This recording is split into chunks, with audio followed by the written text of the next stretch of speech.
Nick Darr here, getting ready to shoot another episode of Business Over Brew, which wouldn't be possible if not for our great sponsors at Roberts Motors. You know the Roberts Motors name. They've been around since 1949. Definitely a name that means quality. We certainly appreciate their support of not only this show, but all they do for the community. You talk about a local business that gets it in terms of supporting great community causes and just being involved in the community. The guys at Roberts Motors, Sam, John, the rest of the crew there, they really understand what it means to be a good business citizen in the community, and they've done that for a lot of years. If you're in the market for a vehicle, you know the car industry has been a little upside down lately in terms of inventory. They're starting to get more and more vehicles on the lot. Starting to see some new Broncos out there, so go check that out. A little more pre-owned inventory as well. They're certainly always in the market to give you a great deal if you're looking to sell your vehicle as well. Now's a great time to do that. And maybe something we don't talk about enough is just a really great top-notch service center at Roberts Motors. If you need work done to your car, you need tires, oil change, any kind of service work, Roberts Motors is really a terrific place to consider. And they would just appreciate the opportunity to do business with you, whether it's buying a vehicle, buying your vehicle from you, or getting some work done to your vehicle. Check out Roberts Motors on Albee Street in Alton or at robertsmotors.com. I mean, we could have, they could deliver, DoorDash it up here to us. That's right, they could. We drank juice in the last one. Yeah, I saw that. I was over there like, do I buy a beer? Like, they're not drinking beer. Now I know why they were drinking juice. Yeah. Is juice brewed? No. So. Clap? Could be. All right. You guys are off and on. All right, here we go. Welcome to Business Over Brew. Pleased to be joined in this episode by my friend Nathan Kerpan, Benchmark Mortgage. Nathan, how are you? Howdy. Good. Thanks for Good coming to be on here. the show. Yeah, my pleasure. Well, just tell us a little bit about your personal business history and how you ended up here. Oh, goodness. Well, one day. No, ultimately, goodness. 22 years plus now in the financial services industry. And really, I'd have to give credit to various mentors that were in my path that gave me the opportunity and said, you know, here's a path where not only can you provide for your family, but you can also have a career. You know, I don't know if that makes sense, but I took that idea and I took those coattails, excuse me, and the training that I got early on, which was that in kind of more of a classical financial coaching training, and that led me into the mortgage business. Mm-hmm. And I've been full-time in the mortgage business since 2001, and that career of coming alongside people in their finances, helping them make smart decisions, whether it was buying a home, selling a home, leveraging their equity, or investing in real estate by way of mortgage coaching has been my practice. Talk a little bit about growing up. Was that something that you thought a path you would have in Yeah, adulthood, I put on that cape that said mortgage man, right, yeah. Mortgage coach. Dun, dun, dun. Just as every kid dreams of growing up to be either. Yeah. The closest aspirations I can have was say in high school, I was aspiring to be an architect. I enjoyed, so I'd always had an eye for homes. I'd always had an eye, and probably a lot of that comes back to my own, maybe going in the Wayback Machine. Mm-hmm. Having grown up, spent the first 10 years of my life really having fleeting things to call home. And what I mean is, I lived in 15 different locations by the age of 10. And I can't say that there was like anything that just clearly said, oh, you need to help families become homeowners because you grew up without one. That wasn't, and I don't want it to sound as if I was just homeless. That we were never homeless. We just moved a lot.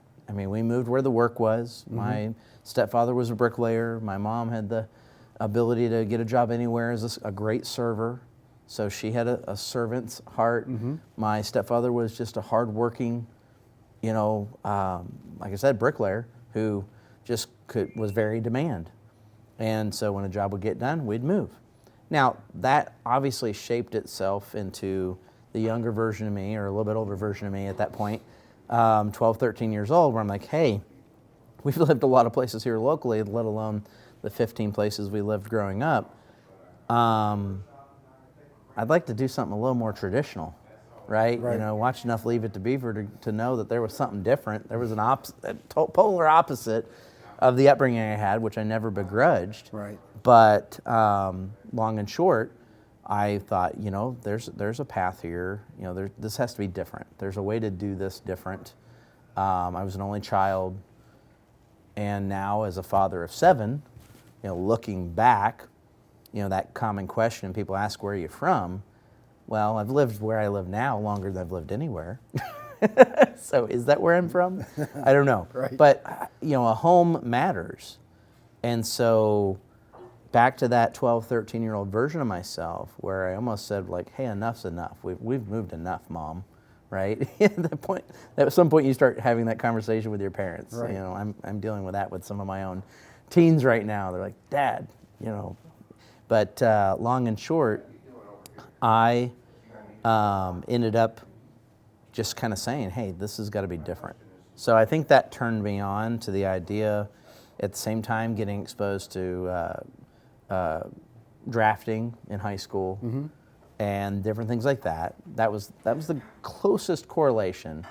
I was good at that. I was good with computers. I was good at I guess in a lot of ways, visionary, right? I can envision things that people wanted to do. Now, own mistakes aside and own path aside, strapped myself with a lot of responsibility early on. You know, became a dad at 17, was married for the first time at 18, and unfortunately divorced, you know, by 21.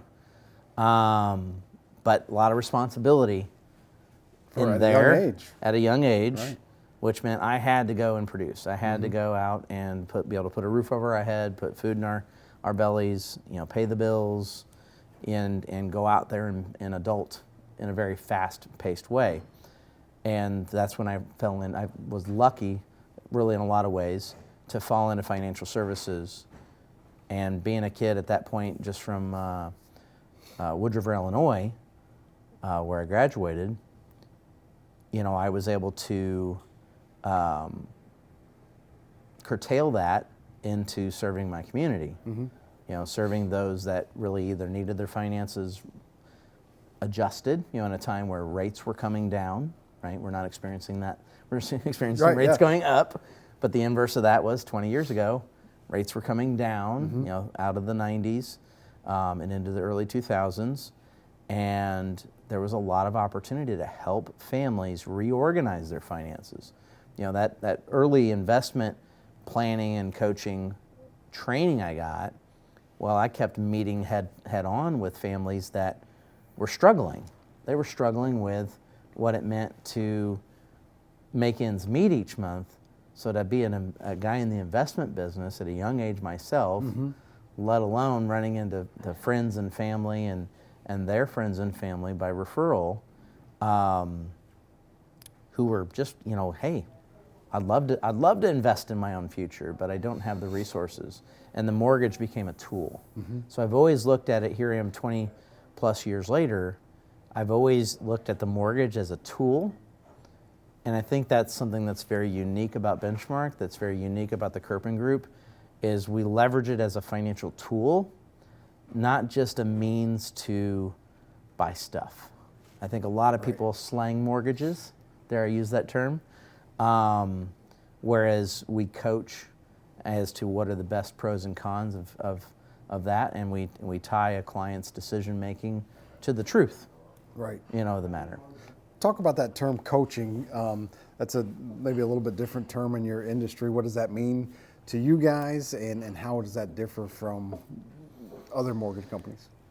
Well, it's really something I've had to become. It's become an identity, meaning, excuse me.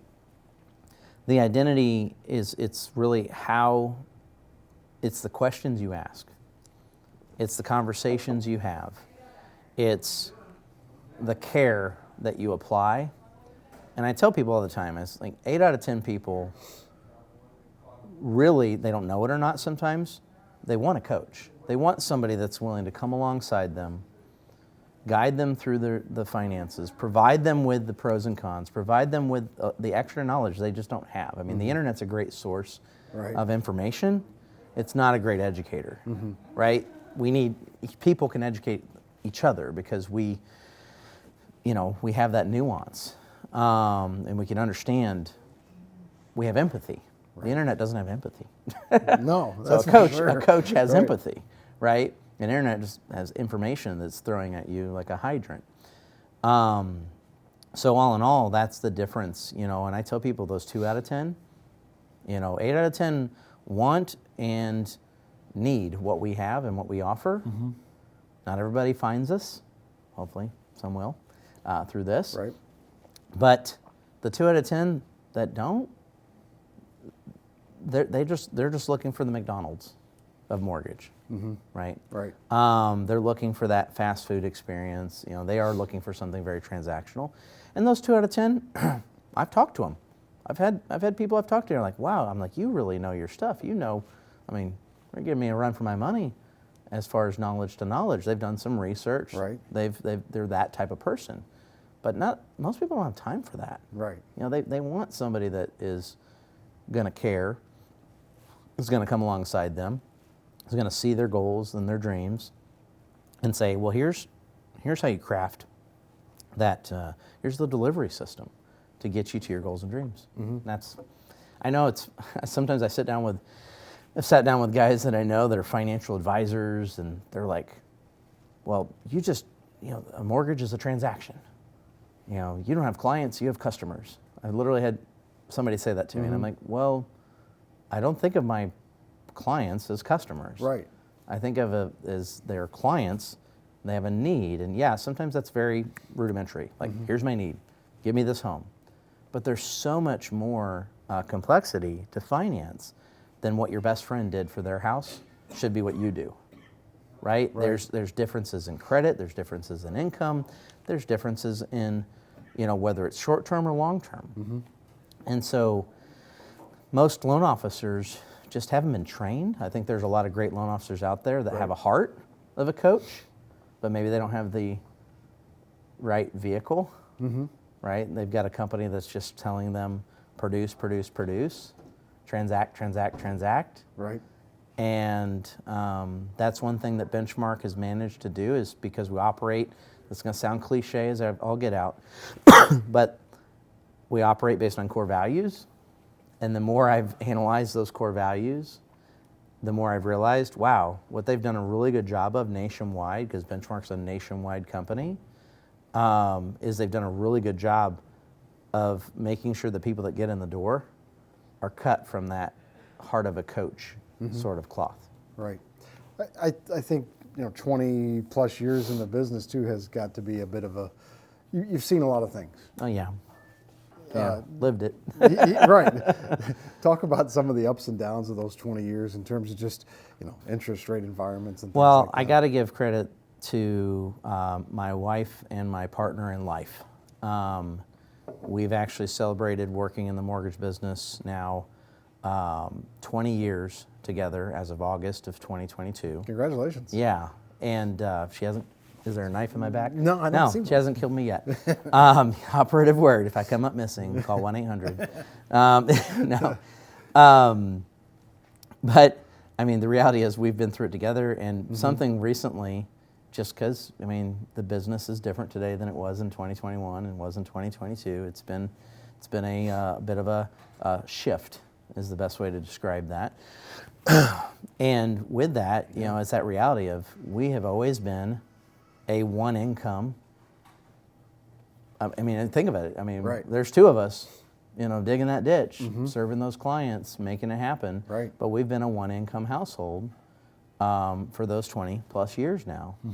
And I'm not sure if that answers the question that you asked, but that's been some of the ups and downs just interpersonally. Yeah. Right? I'm a very candid person, and interpersonally, that's been an interesting experience. But, everything has its pros and cons, and we definitely have flexibility that others just don't when it comes to being with each other, let alone with our family.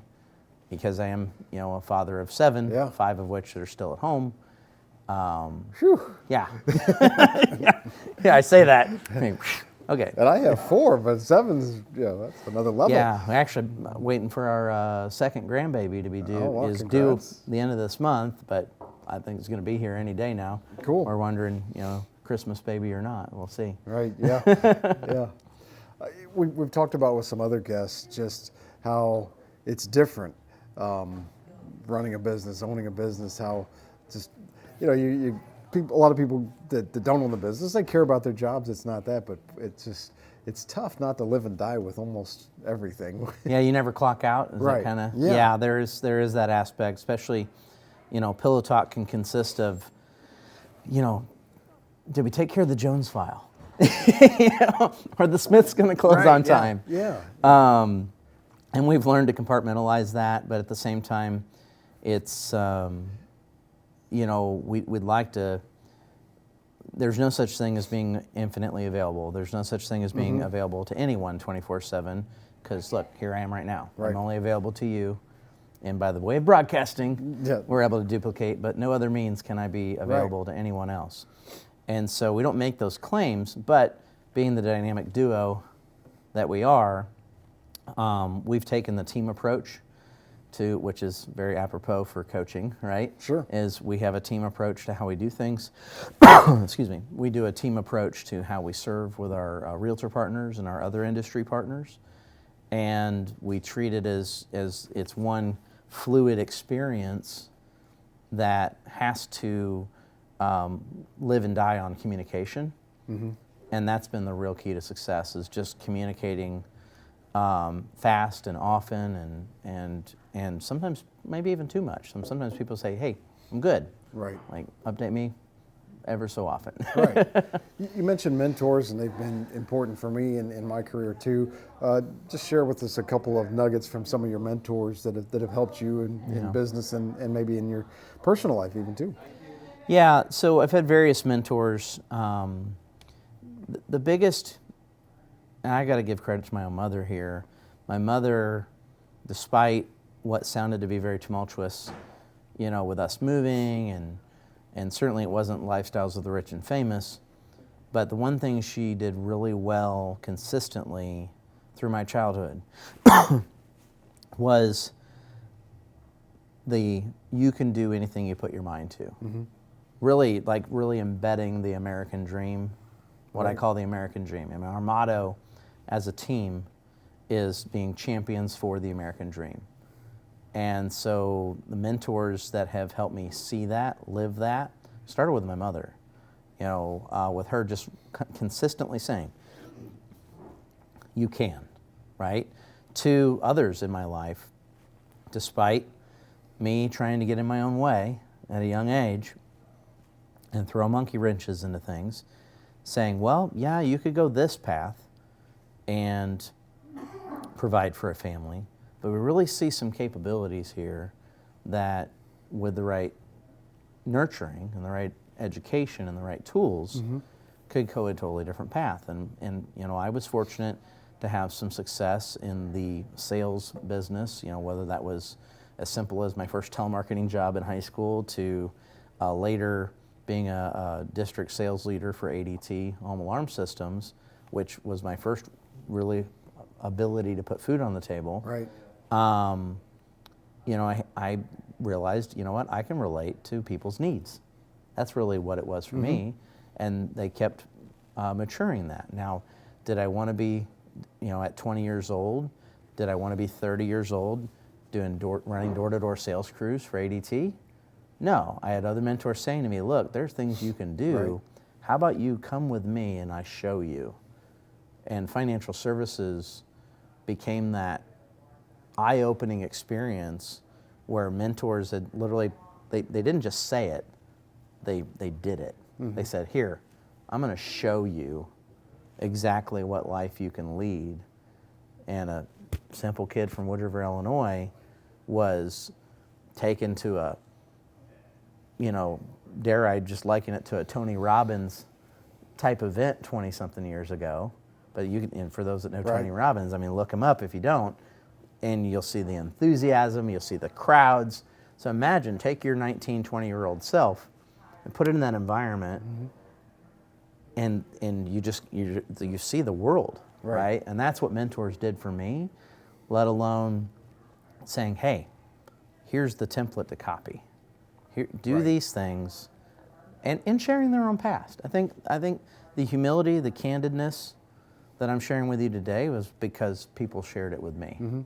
They weren't perfections at the podium. They were human, giving credit to God themselves and telling us, hey, we have been made for something greater than where we are right at this moment. Sounds like maybe it shifted your mentality into one of like an abundance mentality that of what's possible. Absolutely, yeah. Matter of fact, scarcity, they blew scarcity out of the water a long time ago. That was an abundance mentality is a great way to put it. What were you telemarketing in high school? This dates you, right? So the first telemarketing job I ever had was for AT&T long distance. So long distance, that's that thing where you actually had to pay extra money. We don't do that anymore. To call outside of your area code, let alone another state. Right? Intralata, interstate. There's some terms there that harken back. And, I think the best thing that did for me was a high volume of no.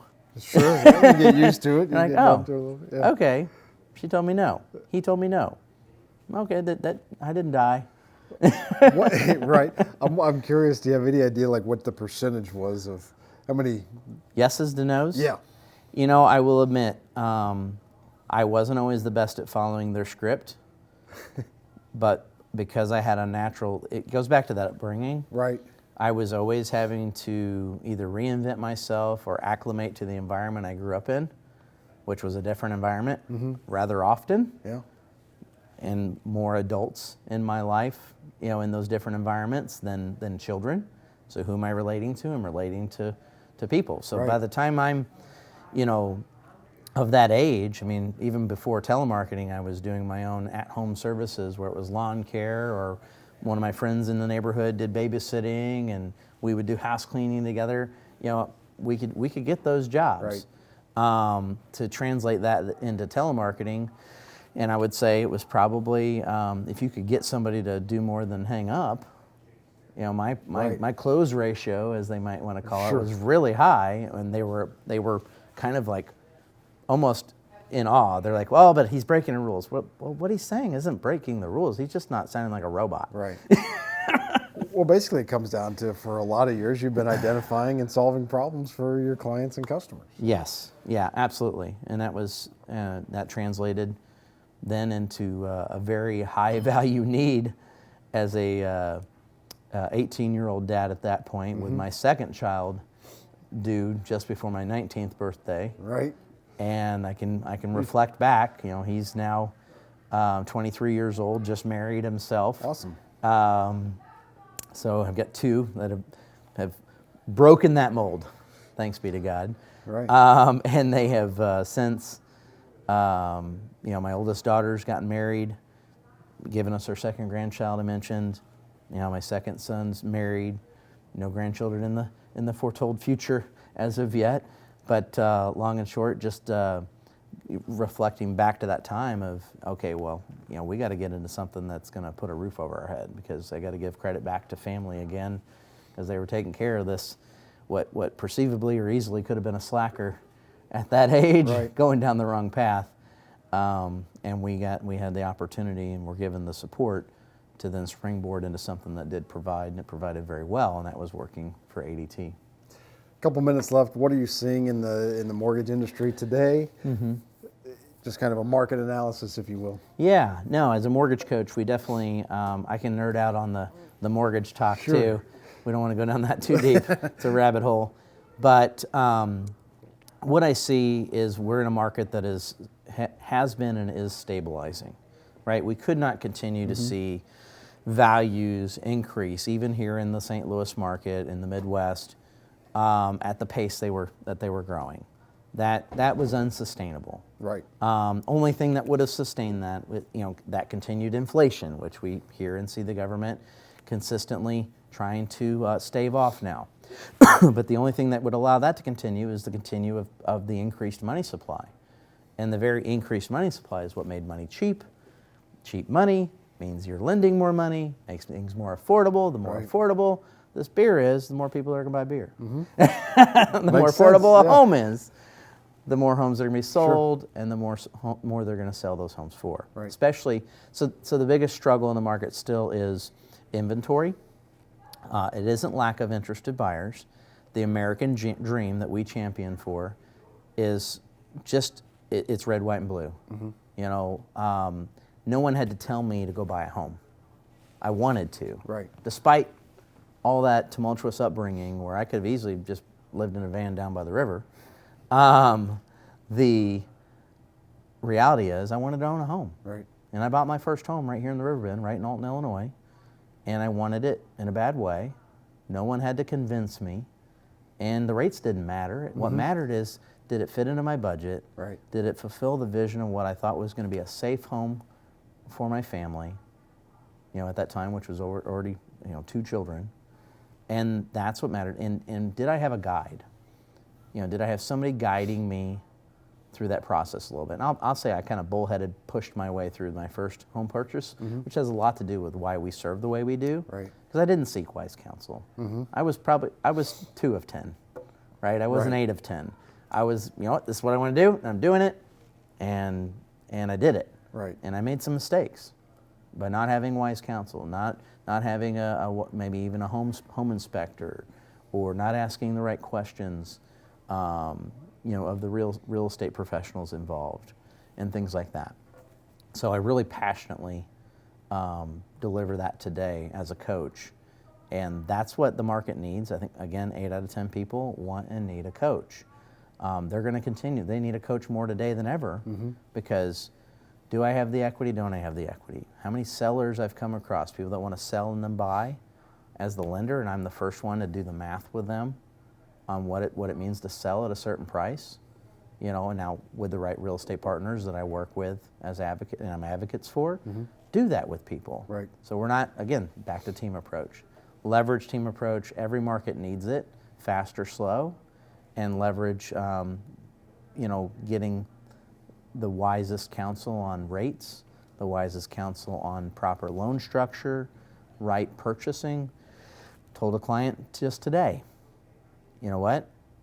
She, in order for her to sell and buy, her thing would be to, she wanted to sell because she just bought in November of 2011, or 2021. 21. Sorry, I'm losing decades. 2011, Yeah, I'm losing decades.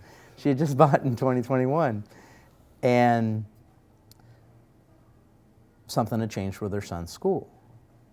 Well, fundamentally, there are some economic differences between then and now. Right. Where I'm like, well, it might be better. Is everything about this home good except for the school? Because these differences might mean your best investment's private school. Right. And while that sounds expensive, you know, there's different economics today. So we're advising people. We're truly advising people, and that's what you want to have in any economy, especially. And the rates are, back to that main question, rates are settling. We'd like to see them come down. We do see them in the next 24 months, you know, doing a retraction. Otherwise, I believe the real estate prices will have to retract more. Right. And I don't believe that will be where it goes, because guess what? We still have more buyers than we have homes for sale. Right. And we still have more buyers that want that American dream than we have homes that are even built. Well, you've done well here today, I think. You've educated business owners, our audience, and most importantly, you praised your wife and your mother. So good job there. If somebody wanted to get a hold of you, how can they do that? Yeah, the best way to reach us is if you want to call or text. You can call us at 314-551-9587. You can text that same number. One call does it all. And if you want to check us out online, you can check out champyourdream.com, or Coach Kerpan at benchmark.us is my email. Great. Thanks for coming on. Continued success. Thank you. Thanks, Nathan.